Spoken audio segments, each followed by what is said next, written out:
अस्सलाम वालेकुम। हम ऑक्सफोर्ड मॉडर्न इंग्लिश बुक 7 का एक यूनिट देखने जा रहे हैं। यूनिट 8 जो है लंबर रूम, दी लंबर रूम, साकी का लिखा हुआ है। उनके बारे में मज़ीद बात हम इंशाल्लाह आगे करेंगे।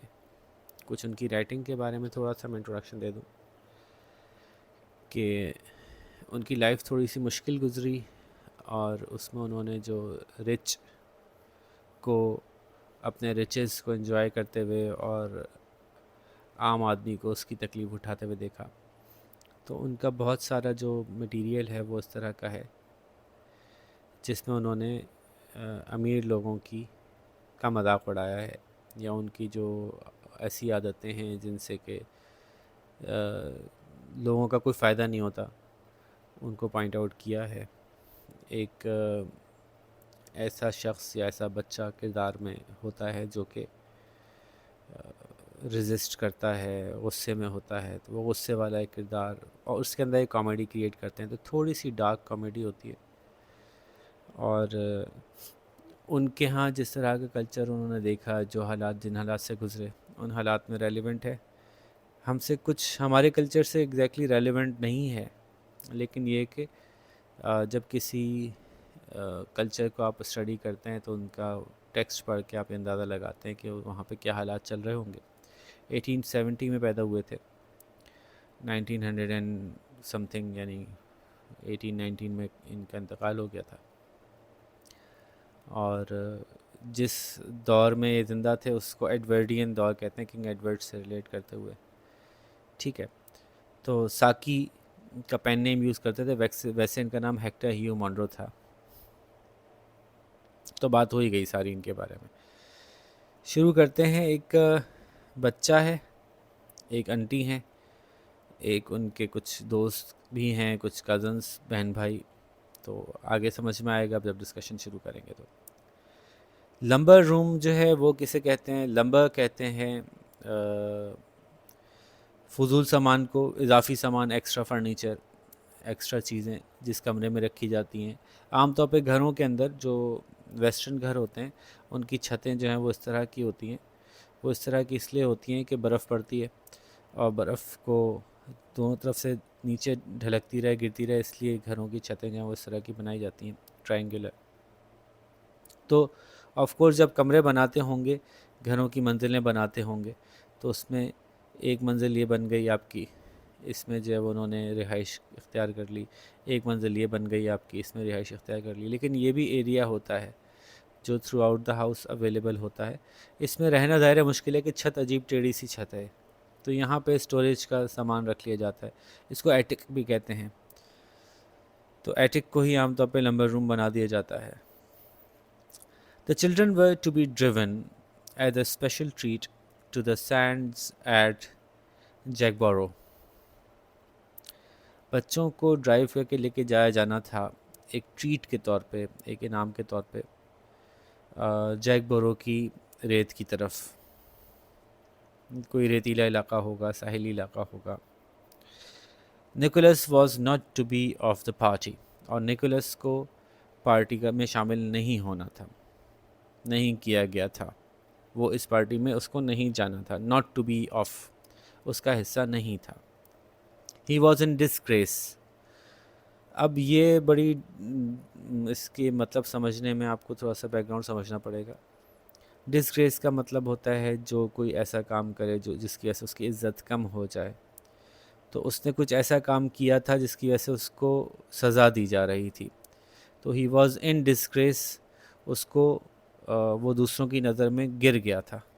ठीक है, दूसरे सबकी नज़र में नहीं गिरा था, बल्कि जो वहाँ की कंट्रोलर थी, जो वहाँ की इंचार्ज थी, उन्हीं की नज़र में गिरे होंगे, उन्हीं की इस तरफ से सज़ा होगी कि तुम नहीं जाओगे पार्टी में।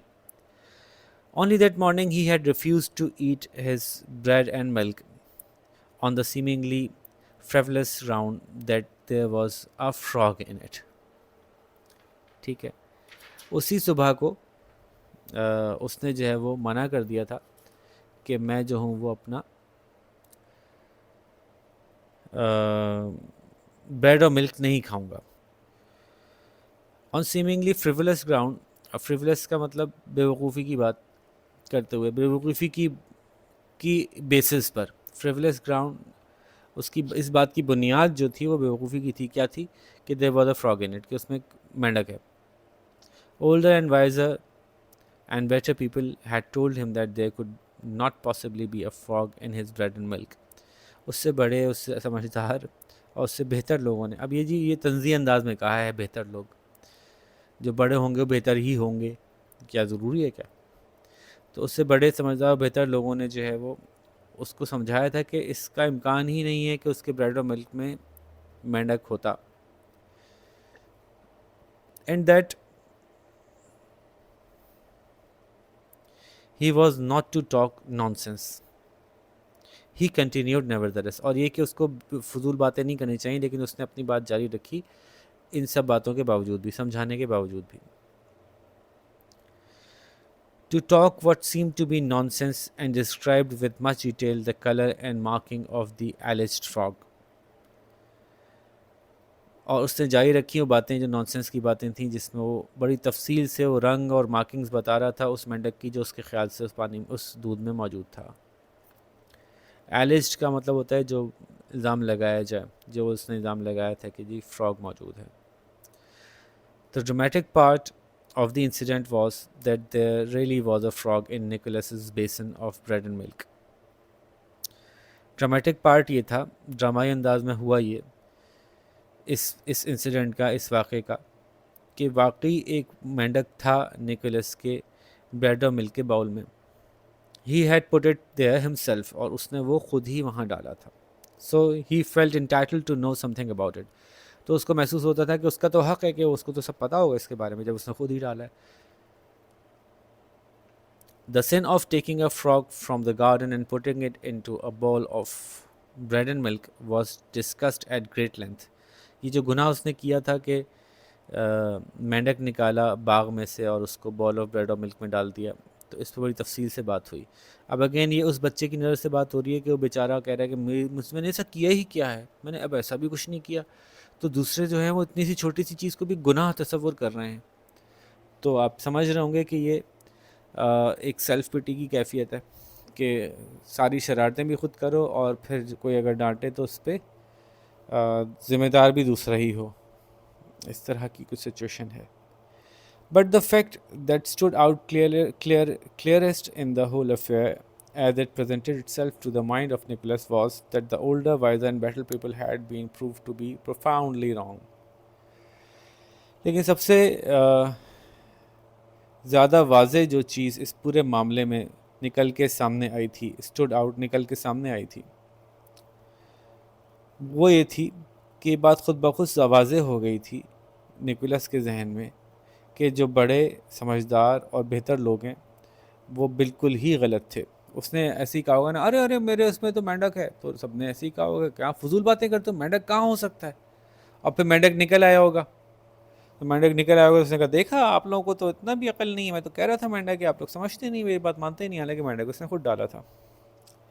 तो बहरहाल उसके जहन में देखा बड़े जो हैं वो गलत भी होते हैं, या गलत ही होते हैं, बहुत ही गलत होते हैं, प्रोफाउंडली रॉन्ग, बिल्कुल ही गलत होते हैं. You said there couldn't possibly a frog in my bread and milk. आपने कहा था तो मुमकिन ही नहीं है कि कोई मेंढक मेरे ब्रेड और मिल्क में हो. There was a frog in my bread and milk, जबकि मेरे ब्रेड और मिल्क में मेंढक था. He repeated, उसने दोबारा बात दोहराई, with the insistence of a skilled tactician who does not intend to shift from favorable ground. एक ऐसा माहिर शख्स के तरह से उसने अपनी बात को दोबारा रखा जो अपनी फेवरेबल ग्राउंड, यानी वो जगह जहाँ से कि उसको पता हो कि मैं जीत जाऊँगा, उस जगह को छोड़ने के लिए तैयार नहीं होता. तो इस बात पे तो मैं जीत ही जाऊँगा आर्ग्यूमेंट, इसलिए मैं इस आर्ग्यूमेंट से हटूँगा नहीं, ये जहन में था उसके.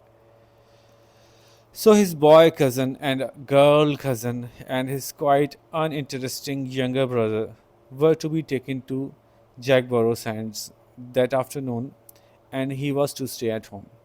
तो उसका कज़न भाई और कज़न बहन और उसका छोटा भाई, इन लोगों को जो है वो क्वाइट अनइंटरेस्टिंग यंगर ब्रदर, जो बिल्कुल भी दिलचस्प किस्म का बच्चा नहीं था, इनको लेके जाया जाना था जैकब्रो सैंड्स उस दोपहर को, और इनको घर पे रहना था.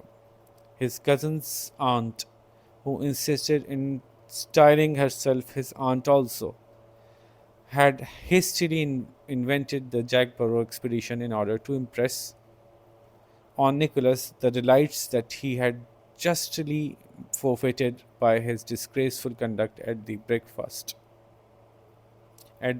table. थोड़ा सा गोल घुमा हुआ पेज है ना, तो वो आगे पीछे मिस हो रहा है। हम पेन को पतला करते हैं और लाइन चलाते रहते हैं। ठीक है, क्या हुआ? उसके कज़न की आंटी, जो इस बात पे मुसिर थी कि मैं तुम्हारी भी आंटी ही हूँ, हाँ नहीं तो styling herself as his aunt also, उन्होंने अपने आप को उसकी आंटी भी बना लिया था। हैड हिस्टली, जल्दी जल्दी में उन्होंने ये पिकनिक इन्वेंट की थी। ज़ाहिर है कोई बच्चा जो करता है ना, शरारत करता है, ठीक है भैया मैं टॉफ़ी देने वाली थी ना, वो किसी को नहीं मिलेगी, ठीक है हम पिकनिक पे जाने वाले थे ना, तो किसी को इनको नहीं लेके जाऊंगी मैं। तो हालांकि पहले से प्लान नहीं था पिकनिक का, लेकिन इसकी शरारत की वजह से उन्होंने जल्दी में ईजाद किया था कि हम जाएंगे एक्सपेडिशन, मतलब एक्सप्लोरेशन करेंगे, इस जैक बोरो में जाके मज़े करेंगे, ताकि वो ये एहसास दिला सकें निकोलस को कि वो कितने मज़े की चीज़ें थीं जो इसने ज़ाया कर दी अपने इस ख़राब हरकत की वजह से ब्रेकफास्ट टेबल पर। इट वॉज़ हर हैबिट, ये उनकी आदत थी। When ever one of the children fell from grace, उनके हिसाब से जो भी उनकी नज़रों से गिर जाता, to improvise something of a festival nature from which the offender would be rigorously debarred. तो वो कुछ ऐसी चीज़ें ईजाद कर लेती थी, निकाल के ले आती थी नई चीज़ें, उस वक्त हाथ के हाथ कुछ नई ऐसी चीज़ बना लेती थी जिसमें कि बड़ी ज़बरदस्त मज़े का उसमें मज़ा आना होता था, फेस्टिवल नेचर, बहुत मज़ा आना होता था उसमें। और जिसने गड़बड़ की होती थी ऑफेंडर, उसको बहुत सख्ती से उससे अलग कर दिया जाता था, निकाल दिया था कि तुम नहीं करोगे ये काम। If all the children sinned collectively, they were suddenly informed of a circus in a neighboring town. अगर सभी बच्चों ने गड़बड़ की होती थी तो उनको अचानक से बताया जाता था कि एक सर्कस वाला आए हुए हैं करीब के टाउन में, a circus of unrivaled merit, जो कि इतना ज़बरदस्त है कि उस जैसा कोई दूसरा नहीं, to which but for their depravity they would have been taken that very day, जिसमें कि उनको ज़रूर लेके जाया जाना था उसी दिन, लेकिन उनकी हरकत की वजह से उनको नहीं लेके जाया जाएगा।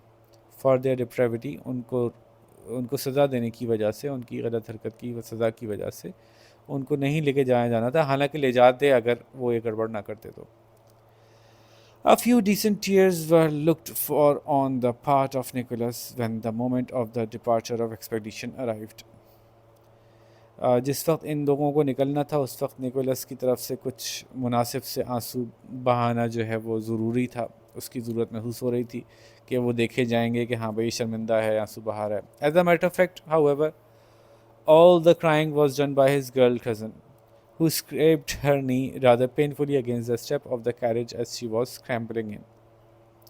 लेकिन असल में हुआ यूँ कि सारा का सारा रोना जो था ना, वो देखना तो ये चाह रही थी आंट के, देखो मैंने इसको नहीं लेके जा रही, अब ये रोएगा, लेकिन रोने का मामला सारा का सारा उसकी गर्ल कज़न ने किया, क्योंकि उसका घुटना छिल गया था बड़ी तकलीफ दे अंदाज में, जो कैरेज थी उसके स्टेप के साथ, जिसमें कि वो जल्दी से चढ़ रही थी, as she was scrambling in. How she did howl said Nicholas cheerfully, कितना ज़ोर ज़ोर से रोई, ये खुशी खुशी बता रहे थे, शरारती बच्चा है, फुल ही बिल्कुल बदतमीज़ भी है और शरारती भी है, हर वक्त सिर्फ तंग करना ही इसका काम है। वो कितना चिल्ला रही थी, खुशी खुशी बोला Nicholas, as the party drove off without any of the high spirits that should have characterized it. जबकि सब लोग पार्टी यानी ये सब लोग ये निकल पड़े जब वहाँ से, और जबकि इनके जो मिजाज थे वो बहुत अच्छे नहीं थे उस वक्त, जब क्योंकि एक बच्ची रो रही थी, उसको चोट लग गई थी, एक बच्चे को सज़ा मिली हुई थी, वो ज़बरदस्ती उसको लेके जा रही थी, अच्छा चलो तुम चल लो, तुम्हें जो है वो सज़ा ख़त्म नहीं हुई लेकिन तुम चल लो। तो ज़ाहिर है जो स्पिरिट्स से, जो मिजाज थे, जो उस वक्त का मूड था वो चेयरफुल नहीं था, तो without any of the high spirits, वो चेयरफुल मिजाज के बगैर, that would have characterise it, जो कि उस वक्त होना चाहिए था, जो बड़ा ज़रूरी था कि उस वक्त होता, क्योंकि दिखाया ही जाता ना, हम तो बड़ा मज़ा करने जा रहे हैं, बड़ा मज़ा आ रहा है हमें, देखो तुम तो मज़ा नहीं कर सकोगे, लेकिन वो बच्ची के रोने से सारी सिचुएशन ऐसी उनके हाथ से निकल गई। She'll soon get over that, said the self-styled aunt. अपने आप को खुद से आंट बनाने वाली खातून जो थी, जो एक्चुअली आंट थी भाई, उन्होंने कहा कि वो जल्दी ठीक हो जाएगी, गेट ओवर दैट, मतलब वो गुजर जाएगी, ये चीज़ भी कोई मसला नहीं है, वो ठीक हो जाएगी, इतने बड़े मसले की बात नहीं है.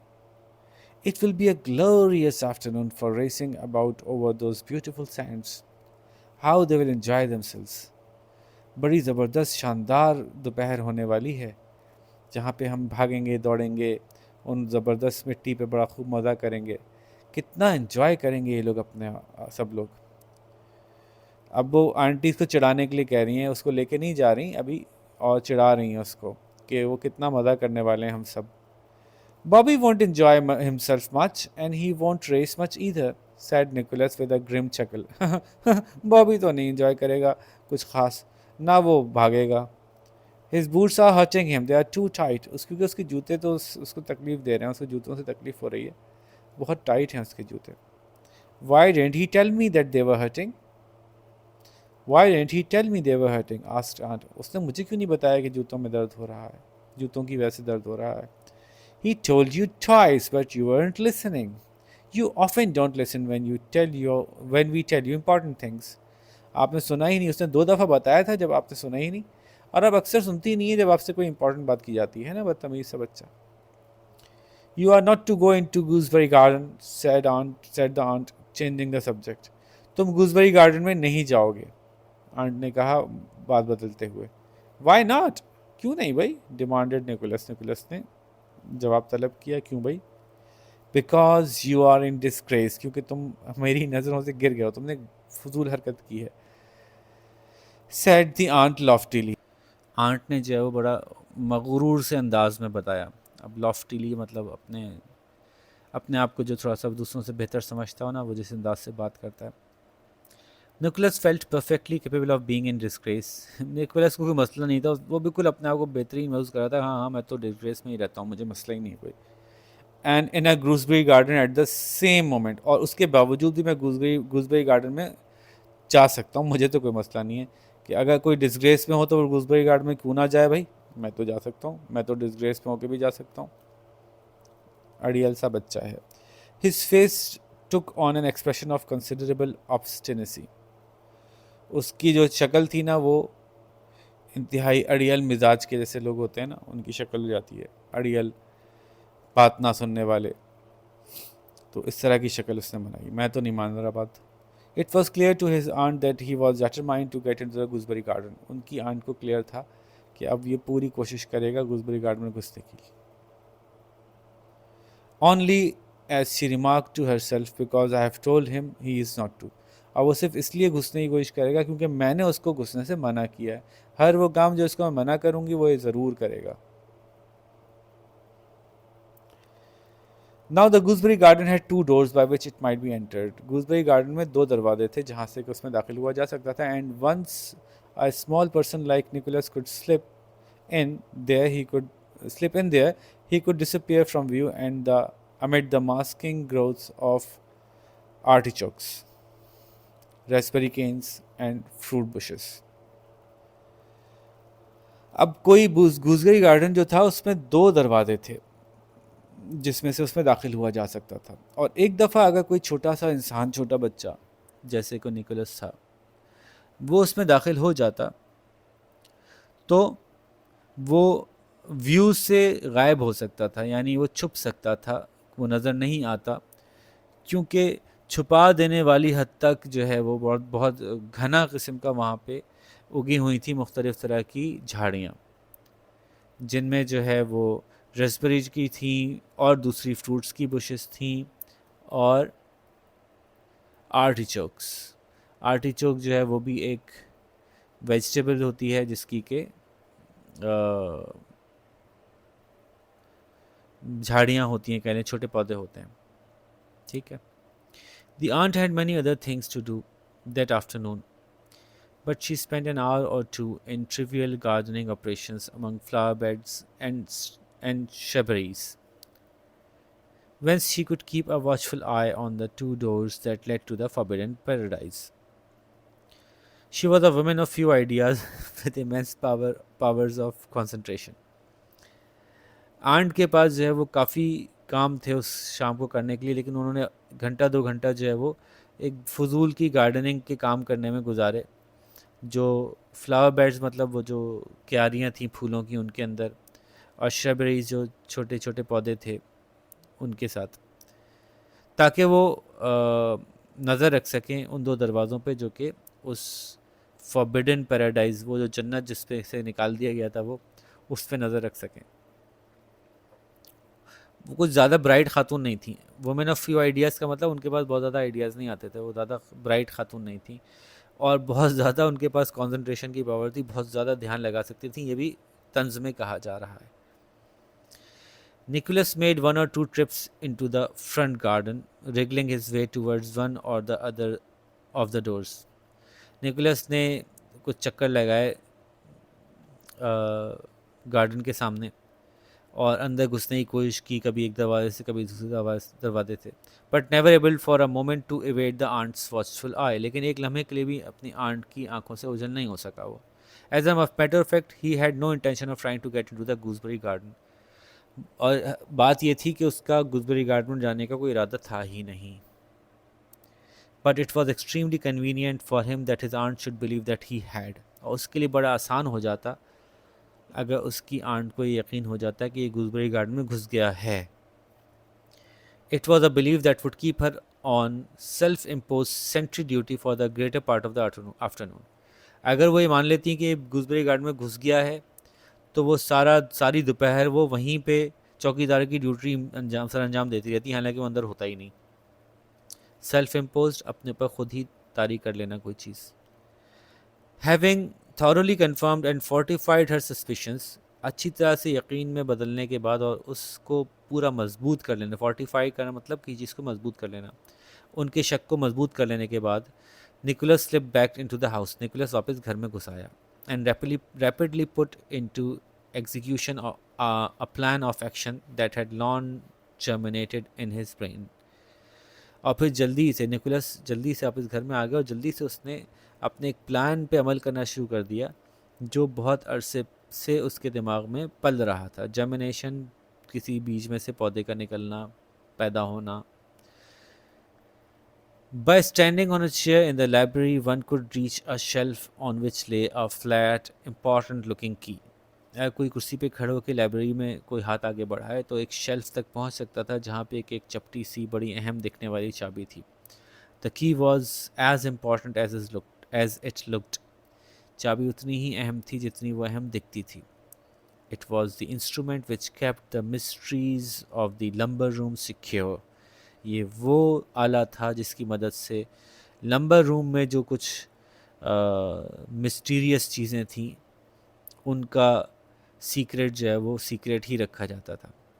विच opened a way only for aunts and such like privileged persons, और जो रास्ता खोलता था सिर्फ इस तरह के ख़ास लोगों के लिए जैसे कि aunts. The key turned stiffly in the lock but it turned. मुश्किल से घूमी चाबी लॉक के अंदर, लेकिन घूम गई।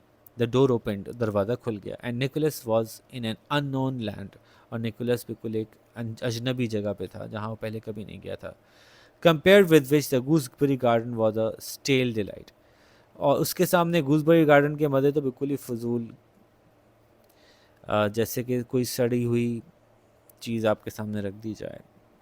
Often Nicholas had pictured to himself what the lumber room might be like।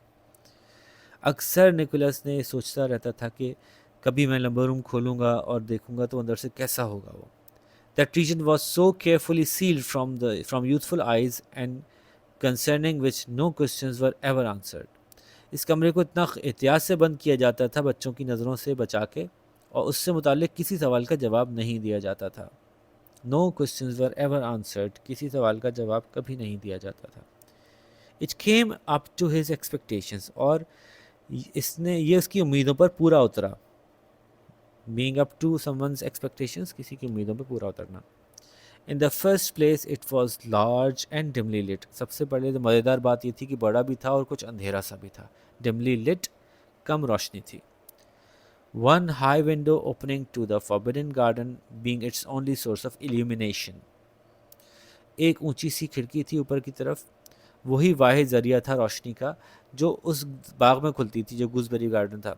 Forbidden इसलिए कह रहे हैं कि उसको जाने की इजाज़त नहीं थी ना, इसलिए वो वाहिद ज़रिया थी यहाँ पे रोशनी का. In the second place it was a store house of unimagined treasures. पहली वजह ये थी कि वो बड़ा और अंधेरा सा था, तो अंधेरी सी जगह, बड़ी सी जगह, इंटरेस्टिंग सा लग रहा था उसको. दूसरी वजह ये थी कि ये एक स्टोर हाउस था इतने ज़बरदस्त ट्रेजर्स का, ख़जानों का, जो आप सोच भी नहीं सकते. वो क्या क्या ख़जाने थे, वो तो उस ख़जाना हर एक के लिए अलग चीज़ होती है ना. द आंट बाय असर्शन, ज़बरदस्ती की auntie, was one of those people who think that things spoil by use.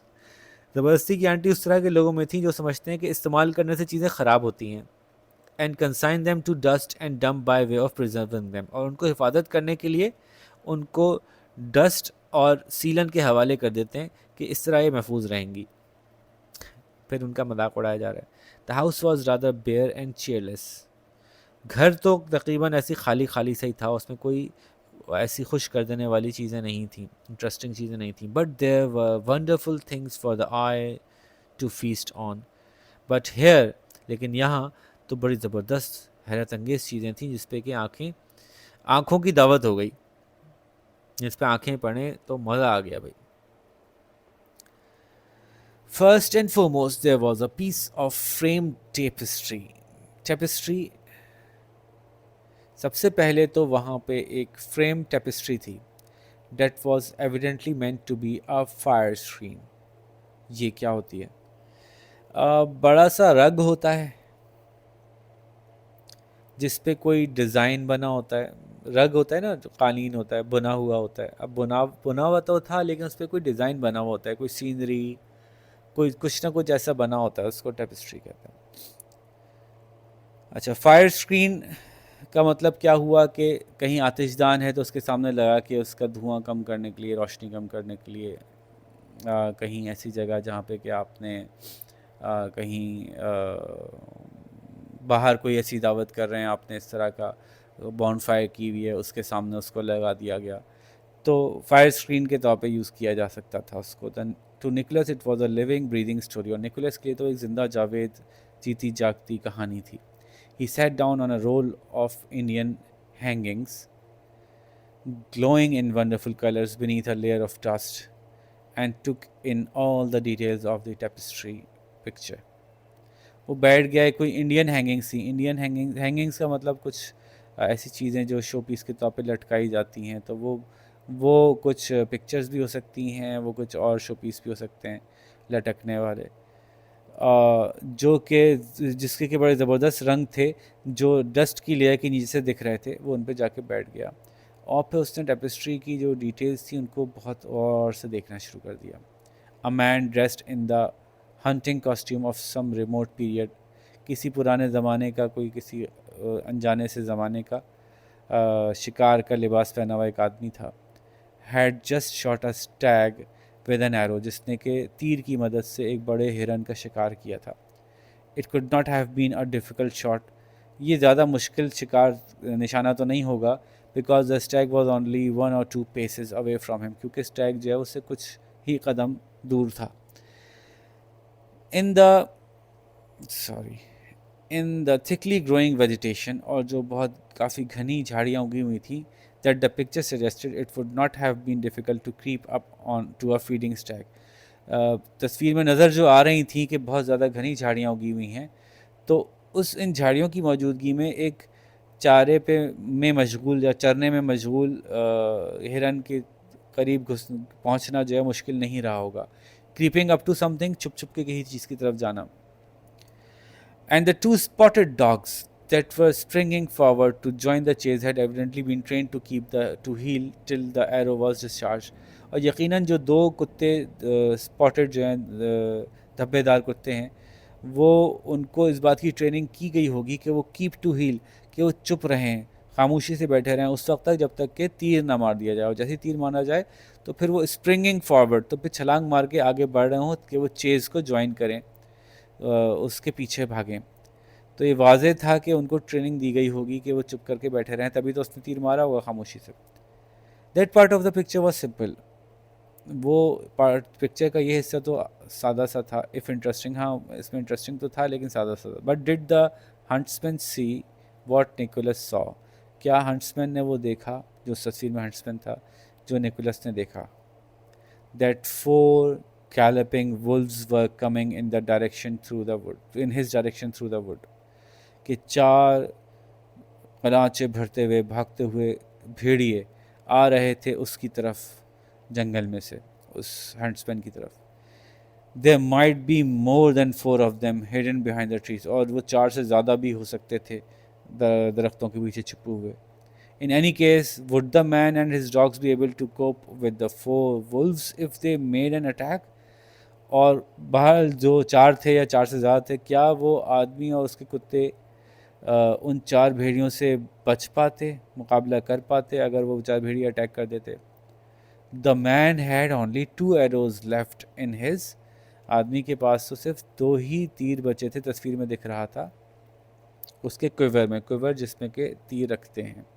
देखिए ये कुछ सीन है कि ये टेपेस्ट्री है, ये इसने स्टैग को तीर मारा हुआ है, ये उसके 2 कुत्ते खड़े हैं और पीछे से भागते हुए वुल्व्स आ रहे हैं और 2 तीर उसके पास बचे हैं। And he might miss with one और बोथ ऑफ देम, और हो सकता है कि वो तीर चलाता तो वो ना लगते निशाने पे, एक या दोनों ही ना लगते। All one knew about his skill in shooting was that he could hit a large stag at a ridiculously short range. उसकी तीरंदाजी के बारे में अगर की महारत के बारे में कोई बात की जा सकती है तो वो ये नज़ारे से देख के की जा सकती है कि वो एक बड़े से हिरन को बहुत करीब से, बहुत बहुत करीब से मार सकता है। रिडिकुलसली शॉर्ट रेंज का मतलब कुछ बेवकूफ़ाना हद तक करीब की रेंज से मारा उसने। इतने करीब से कौन निशाना मारता है भाई। Nicholas sat for many golden minutes revolving the possibilities of the scene. Nicholas कई सुनहरी मिनटों तक वहाँ बैठा रहा और सोचता रहा अपने जहन में कि मुख्तलिफ इम्कानात क्या होंगे आगे। He was inclined to think that the man and his dog were in a tight corner. और वो ये सोचने पे मजबूर था कि ये आदमी और उसके कुत्ते तो फंस गए हैं।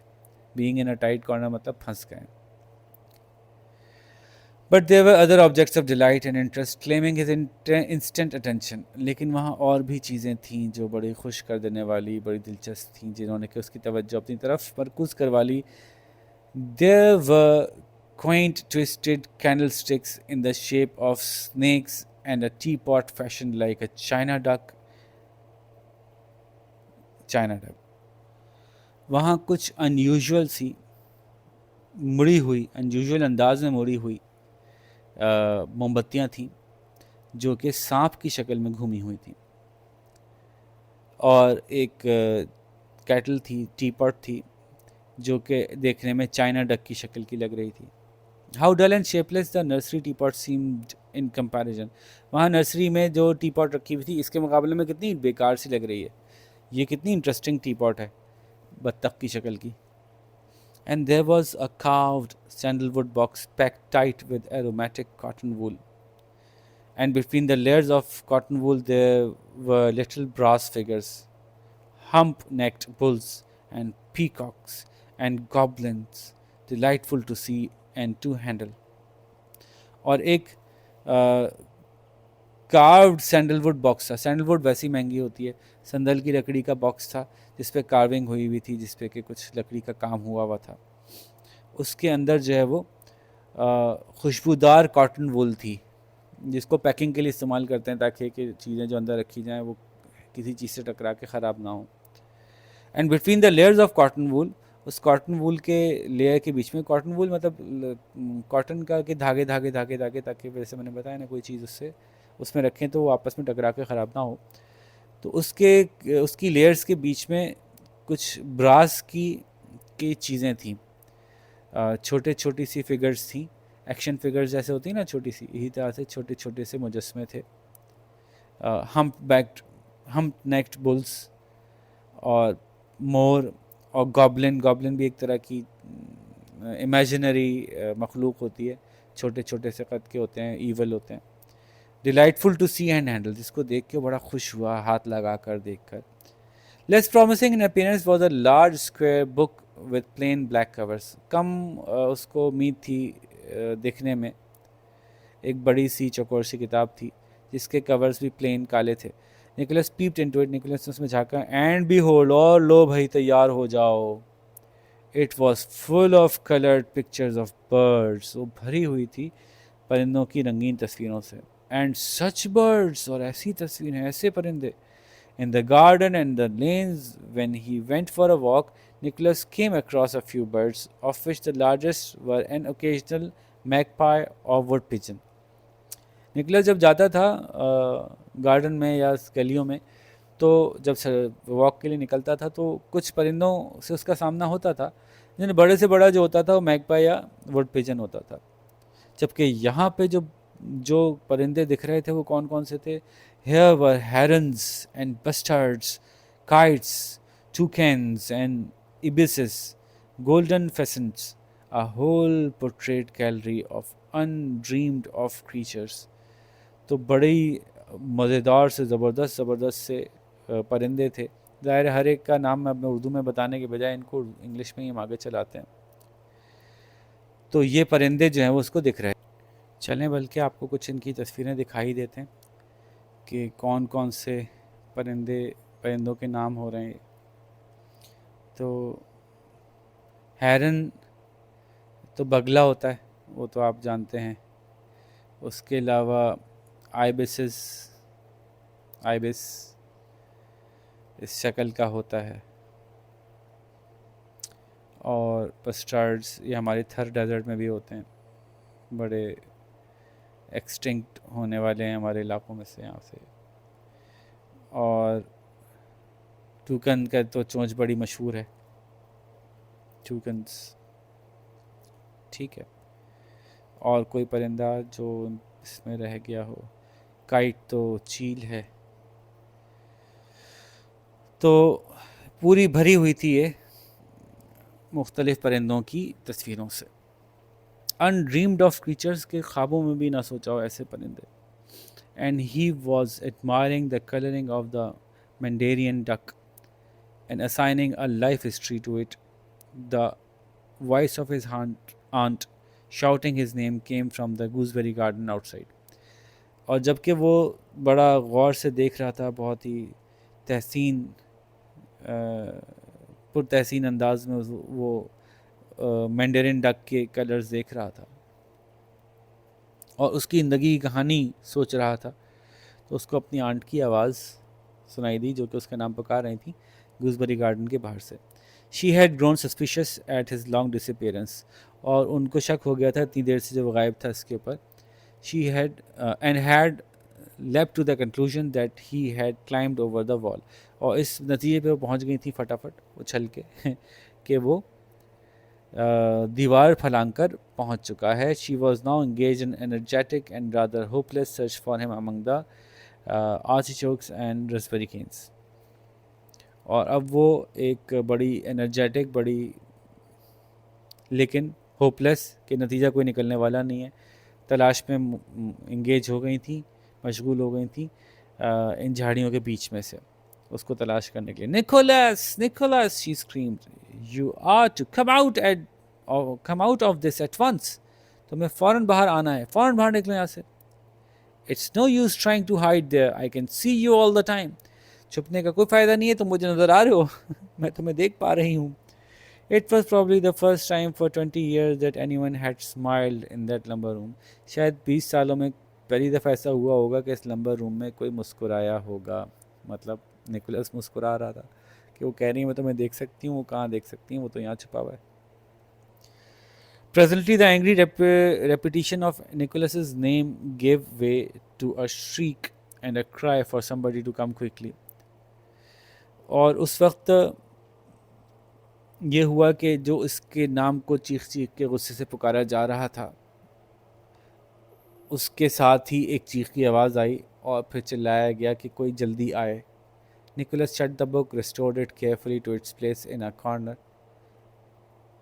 and shook some dust from a neighboring pile of newspaper over it. Nicholas जल्दी से किताब बंद की, उसको वहाँ पे वापस रखा जिस कोने से इसको उठाया था, उसके ऊपर कुछ गर्द जो है वो झाड़ दी करीब रखे हुए अखबारों के ढेर में से उठाकर. Then he crept from the room, locked the door and replaced the key exactly where he had found it. फिर वो कमरे से छुप के बाहर निकला, उसने वापस चाबी वहाँ रखी, दरवाज़ा लॉक किया, चाबी वापस वहाँ रखी जहाँ से उसको वो मिली थी। His aunt was still calling his name when he sauntered into the front garden. उसकी आंटी अभी तक चिल्ला रही थी, उसका नाम पुकार रही थी, जबकि वो फ्रंट गार्डन में घुसा। Who's calling? he asked. कौन आवाज़ लगा रहा है? उसने पूछा। Me came the answer from the other side of the wall. Don't you hear me? मैं आवाज़ लगा रही हूँ, तुम्हें मेरी आवाज़ नहीं आ रही? I've been looking for you in the gooseberry garden and I've slipped into the rain water tank. मैं कब से तुम्हें ढूंढ रही हूँ गूसबेरी गार्डन में, और अब मैं रेन वाटर टैंक में गिर पड़ी हूँ। Luckily there is no water in it. शुक्र की बात यह कि इसमें कोई पानी नहीं है। But the sides are slippery and I can't get out. लेकिन साइड्स बहुत स्लिपरी हैं और मैं निकल नहीं सकती। Fetch the little ladder from under the cherry tree. जाओ चेरी ट्री के नीचे से वो जो छोटी सीढ़ी है वो उठा के लाओ। I was told I wasn't to go in to the gooseberry garden, said Nicholas promptly. Nicholas ने जल्दी से कहा, मुझे तो कहा गया था कि मैं गूसबेरी गार्डन में नहीं दाखिल हो सकता। I told you not to and now I tell you that you may. मैंने तुम्हें कहा था तुम दाखिल नहीं हो सकते, अब मैं ही कह रही हूँ तुम दाखिल हो जाओ। Came the voice from the rain water tank. बारिश के पानी के लिए एक टैंक बना हुआ था, वहाँ से आवाज़ आई। रादर इम्पेशेंटली, थोड़ा सा जल्दबाजी में से, मतलब जल्दी थी उनको, जाहिर है वो टैंक के अंदर गिर गई हैं तो जल्दी ही होगी ना, उनको बेसब्री होगी। Your voice doesn't sound like aunt's. तुम्हारी आवाज़ मेरी आंटी जैसी नहीं लग रही। Objected Nicholas. निकोलस ने इतराज़ किया। You may be the evil one tempting me to be disobedient. यकीनन तुम कोई जो हो ना वो ईविल किस्म की कोई हो जो मुझे वरगला रही है कि मैं अपनी आंटी का हुक्म टाल दूं, और उन्होंने मना किया था घुसने को बाग में, मैं बाग में घुस जाऊँ। Aunt often tells me that the evil one tempts me. Aunt तो मुझे अक्सर कहती हैं कि कोई जो है वो ईवल है, जो तुम्हें टेम्प्ट करता है, तुम्हारे वरगलाता है। And that I always yield, और मैं हमेशा उस ईवल के सामने हार मान जाता हूँ। तो this time I am not going to yield, इस दफ़ा मैं हार नहीं मानूंगा। Don't talk nonsense said the prisoner in the tank. Go and fetch the ladder. जो टैंक में कैदी था उसने, उसकी आवाज़ आई, फजूल की बातें मत करो, जाके सीढ़ी लेकर आओ। Will there be strawberry jam for tea? Asked Nicholas innocently. क्या चाय के साथ स्ट्रॉबेरी जैम होगा? निकोलस ने मासूमाना अंदाज में पूछा। Certainly there will be. हाँ यकीनन होगा, said the aunt, privately resolving that Nicholas should have none of it. और आप अपनी अंदर ही अंदर फैसला कर लिया था उन्होंने कि देंगी नहीं वो निकोलस को। Now I know that you are the evil one and not aunt, shouted Nicholas gleefully. अब तो मुझे यकीन हो गया कि तुम वही evil औरत हो या evil spirit हो और तुम मेरी आंटी नहीं हो, निकोलस ने चिल्लाकर और खुशी खुशी कहा। When we asked aunt for strawberry jam yesterday, she said there wasn't any. जब हमने अपनी आंट से पूछा था स्ट्रॉबेरी जैम के बारे में, उन्होंने कहा था कि वो तो बचा ही नहीं, है ही नहीं। I know there are 4 jars of it in the store cupboard because I looked. And of course, you know it's there, but she doesn't because she said there wasn't any. Oh devil, you have sold yourself. तो जब aunt से हमने कहा था कि strawberry jam कल पूछा था तो उन्होंने कहा था कि नहीं बचा, जबकि मुझे पता है कि 4 जार स्ट्रॉबेरी जैम के स्टोर की कबर्ड में रखे हुए हैं क्योंकि मैंने तो देखा था। लेकिन तुम्हें भी पता है कि वहाँ पे स्ट्रॉबेरी जैम है, लेकिन मेरी आंट को तो नहीं पता क्योंकि उन्होंने तो कहा था कि वहाँ नहीं है। इसका मतलब है उनके जहन में है कि नहीं है, लेकिन तुम्हें पता है कि वहाँ है। इसका मतलब है कि तुम शैतान हो, शैतान। तुमने अपने आप को जाहिर कर दिया। You have sold your self, तुमने अपने आप को जाहिर कर दिया। There was an unusual sense of luxury in being able to talk to an aunt as though one were talking to the evil one. बड़ा एक मज़ा महसूस हो रहा था, एक बड़ा मज़े का एहसास हो रहा था अपनी आंट से ऐसे बात करने में जैसे किसी ईवल चीज़ से बात कर रहा हूँ। But Nicholas knew with childish discernment that such luxuries were not to be over indulged in.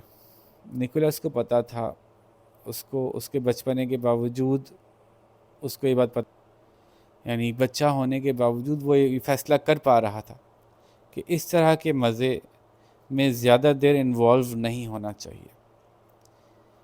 He walked नॉइजीली away, वो थोड़ा सा आवाज़ें निकालता हुआ वापस पीछे गया, and it was the kitchen maid in search of parsley who eventually rescued the aunt from the rain water tank. तो आखिरकार वो रेन वाटर टैंक से जो उनको निजात दिलाई, वो किचन में काम करने वाली जो मासी थी, जो कि पार्सले की तलाश में आई थी गार्डन तक, उन्होंने फिर आखिरकार आंटी को टैंक से निजात दिलाई। टी दैट आज evening was partaken of in a fearsome silence. चाय उस दिन जो पी गई तो बहुत ही खौफनाक किस्म की खामोशी के साथ पी गई। The tide had been at its highest when the children had arrived at Jagborough Cove, so there had been no sand to play on. जिस वक्त ये साहिल के करीब पहुँचे थे, जहाँ ये पूरा गेम होना था ना, खेलना कूदना था, जिस वक्त ये साहिल के करीब पहुँचे थे तो उस वक्त समंदर बहुत चढ़ा हुआ था। Tide had been at the highest, समंदर पूरा चढ़ा हुआ था, तो मिट्टी मौजूद ही नहीं थी खेलने के लिए।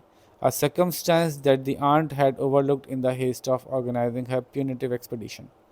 एक ऐसी सी सूरत हाल थी जिसको कि आंट ने ओवरलुक कर दिया था, गौर नहीं किया था कि ऐसा भी हो सकता है कि हम पहुँचें तो पानी इतना चढ़ा हुआ हो कि खेलने के लिए मिट्टी ही ना हो। जल्दबाजी में, जबकि वो उसको सज़ा देने के लिए ये पिकनिक ऑर्गेनाइज कर रही थी। The tightness of Bobby's boot had disastrous effect on his temper the whole of the afternoon। और दूसरी तरफ बॉबी का जो जूता था वो चूँकि टाइट था, तो बहुत ही बुरे नताइज निकले उसके इस पूरी दोपहर में।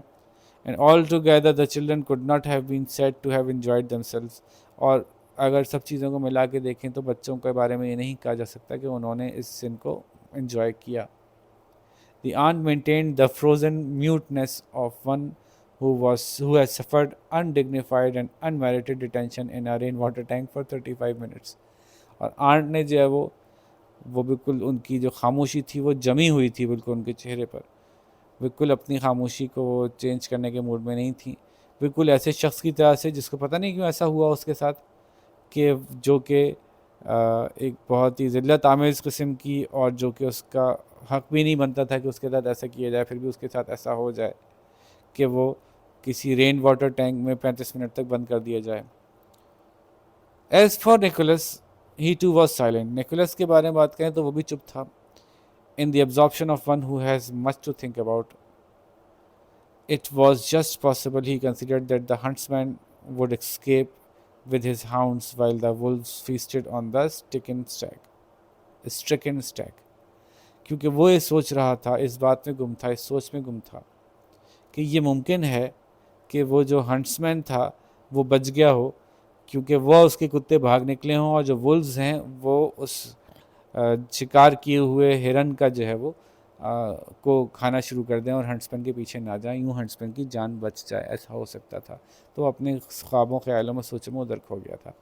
साकी साहब की लिखी हुई कहानी है। तो किस तरह का मिजाज है इनका लिखने का, आपने सारी सुन ली, समझ ली।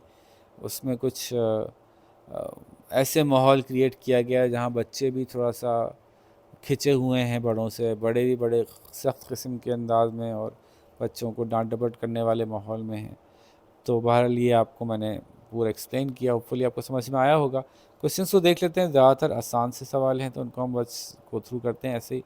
Y did the aunt decide to send the children to Jagborough? Aunt decided to send the children to Jagborough because, और करके आपको जवाब बनाना है, क्योंकि निकोलस ने जो है वो शरारत की थी। Nicholas was in disgrace and she wanted to punish him. Why was Nicholas not included in the party? Again, एक ही जवाब है, because Nicholas was in disgrace and she wanted to punish him. That is why she had arranged that party. What was the aunt in the habit of? What was the aunt in the habit of doing when any one of the children fell from grace?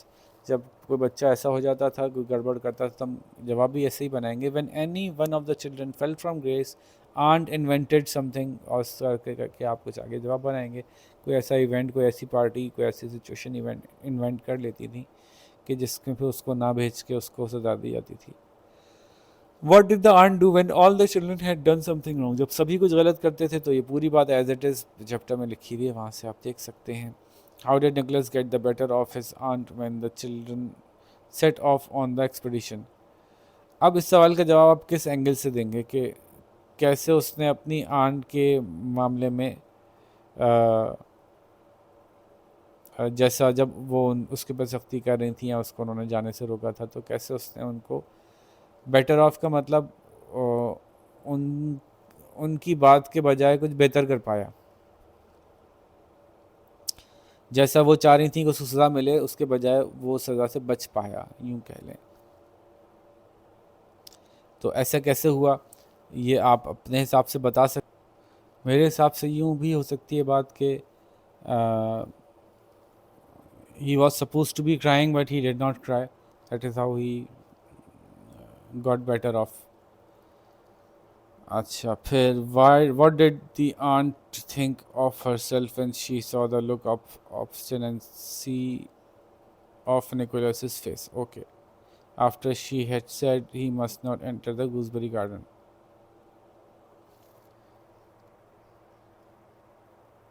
Aunt ने खुद ये सोचा था कि ये तो ज़रूर ही बाग में घुसेगा। ऐसा हुआ था ना, जब आंट ने जब उससे कहा था कि तुम गुजबरी गार्ड में ही जाओगे, तो आंट ने सोचा कि ये ज़रूर ही जाएगा। So what did the aunt think of herself, think to herself? तो aunt thought to herself when she saw the look of obstinacy on Nicholas's face, she thought to herself that he must be he will be disobeying me because this was his habit, and she expected that he would enter the garden. फिर है, why did Nicholas make many trips into the front of the garden? Nicholas made many trips to the front of the garden because he wanted his aunt to think that he was going to attempt entering the garden, and he wanted her to be busy looking for him towards the gate of the garden so that he could go off to the library and look into the lumber room. How did Nicholas spend his time in the lumber room? ये भी आप लिख सकते हैं, in the lumber room he gazed at the amazing objects that were there. इसकी तफसीलें भी जा सकते हैं, अलग अलग भी बता सकते हैं आप कि जी वो टेपेस्ट्री को देखा उसने, बुक को देखा, फिर चीज़ों को देखा. Nicholas is involved in a number of incidents and conversations. Give examples to show that following. उसकी इंटेलिजेंस कहाँ आपको नज़र आती है? तो you could see his intelligence by his ability of seeing that his aunt is trying to make him feel at a loss, but he knew that he could get over it. His creativity, you could see that his ability to make his aunt observe the gates while he was able to go through the locked number room. His imagination, when he was looking at the tapestry, he was imagining the whole scene, so you could talk about that. His dislike of authority, well, all the events, whenever his aunt said anything to him, he disobeyed that. So this was his dislike of authority. ठीक है जी, तो क्या आप लोगों को भी ऐसा करना चाहिए? जी नहीं, आपको ऐसा नहीं करना चाहिए। इसकी वजह ये है कि इसमें तो एक ऐसा बड़ा दिखाया है जो कि जिसको कुछ नहीं पता, बस बिला वजह ज़बरदस्ती इसके साथ ज़्यादती कर रहा है, लेकिन असल में ऐसा नहीं होता। बड़ों को बच्चों को किसी चीज़ से मना करके खुशी नहीं मिलती, वो सिर्फ आदतन ऐसा नहीं कर रहे होते, बल्कि एक कोई वजह होती है जो उनके तजर्बे में रही होती है, बच्चों ने अभी तक वो एक्सपीरियंस नहीं किया होता, तो बच्चों को उस मुश्किल से, इस प्रॉब्लम से बचाना चाह रहे होते हैं। मेरे ख्याल से एक बेहतर रास्ता ये होता है कि कन्वर्सेशन की जाए, बच्चों से बात की जाए, और जब उनसे बात की जाती है तो उनको बात ज़्यादा आसानी से समझ में आ जाती है, बनिस्बत इसके कि उनके ऊपर ज़बरदस्ती कोई चीज़ सौंपी जाए। तो बहरहाल यहाँ पे एंड करते हैं। उम्मीद है कि समझ में आ गया होगा लेसन आपको, साकी साहब के स्टाइल भी आपको समझ नहीं होंगे। इंशाल्लाह नेक्स्ट लेसन के साथ आपसे मुलाकात करेंगे। अपना ख्याल रखिएगा। अल्लाह हाफ़िज़।